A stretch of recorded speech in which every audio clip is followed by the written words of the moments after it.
Биз ушул жана айтпай кетиптирмин, бирден бир ушул тыгын маселесин чечүү максатындабы же башка максаттабы биз ушул стихийный парковочный места деп коет, ошону иретке келтирип жана шаардын борборун мындай платный парковка бар го азыр 25 сом төлөйт, эртеден кечке чейин турат да, мындай убактысы, чектөө убактысы жок.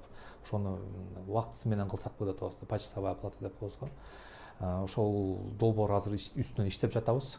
Буюрса бул нерсе кирип калса, шаарда мисалы ошол эле соода борборлорунун жанында соодага кээрлер эртең менен келет, машинасын коет, кечинде алып кетет да.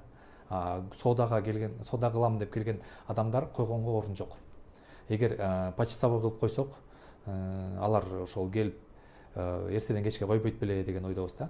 Каяка коет анан алар машинасы? Коомдук транспорт менен келишет, велосипед менен келишет, альтернатива көп да.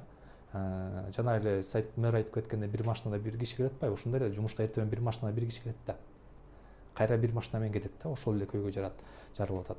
Ушул биз зона менен бөлүп, канчалык центрирээк болсо ошончо кымбатыраак кылып, ушундай азыр ушул долбоордун үстүндө иштеп атабыз. Ушуну айта кетейин дегем.